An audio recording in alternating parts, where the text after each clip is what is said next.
Spartans were not born, they were forged. In a world of philosophers, poets, and politicians, they were something else entirely. A society built not around comfort or wealth, but around perfection in battle.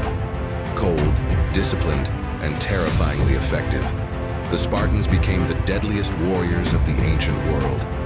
But their secret was not just in how they fought, it was in how they were trained to live and die. At the age of 7, Spartan boys were ripped from their families and thrust into the Agog, a brutal, state-controlled military training program that would consume their youth and define their lives. From that moment on, their lives were owned by the Spartan state. Their beds were hard, their food was scarce, and their punishments were merciless. They were taught to endure pain without a sound, to go hungry without complaint, and to kill without hesitation. Weakness, even in childhood, was not tolerated, it was eliminated.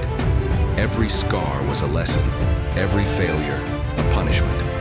They learned to move silently, speak rarely, and strike precisely. The Agog was more than physical training. It was psychological warfare on the boys themselves.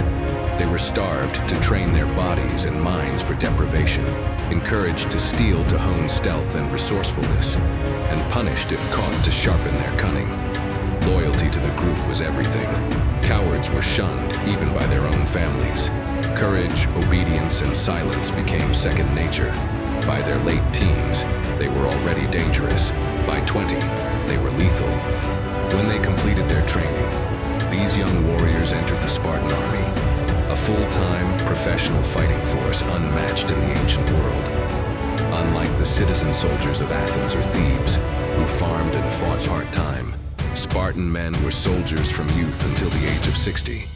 They were given land worked by helots, enslaved people who provided the food and labor necessary to keep the warrior class free to train, drill, and perfect the art of war. The entire society existed to support a single purpose: military dominance. In battle, the Spartans were more than skilled. They were a force of nature. Their primary formation, the phalanx, was a wall of overlapping shields and spears, a human tank that moved with frightening precision. Every man trusted the one beside him with his life. There was no glory in lone heroics, only shame in breaking rank. They advanced as one, they killed as one, and if they fell together.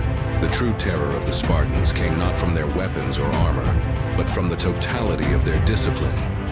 Fear was a tool they mastered.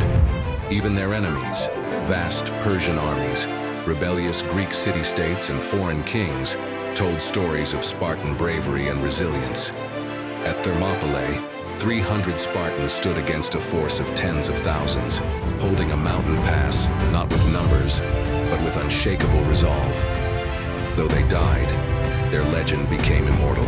The Spartans were better not just because of how they trained, but because of what they believed. To them, death in battle was not a tragedy, but a triumph. A Spartan mother would tell her son before he left for war, "Return with your shield, or on it." There was no greater shame than cowardice, no higher honor than a warrior's death. In the end, the Spartan Empire would fade, but its legend would not. It lives on in stone, in myth, and in the whisper of steel drawn in silence. The Spartans were not conquerors of land, they were conquerors of fear, and in that, they remain undefeated. Thank you for watching. Don't forget to like and subscribe.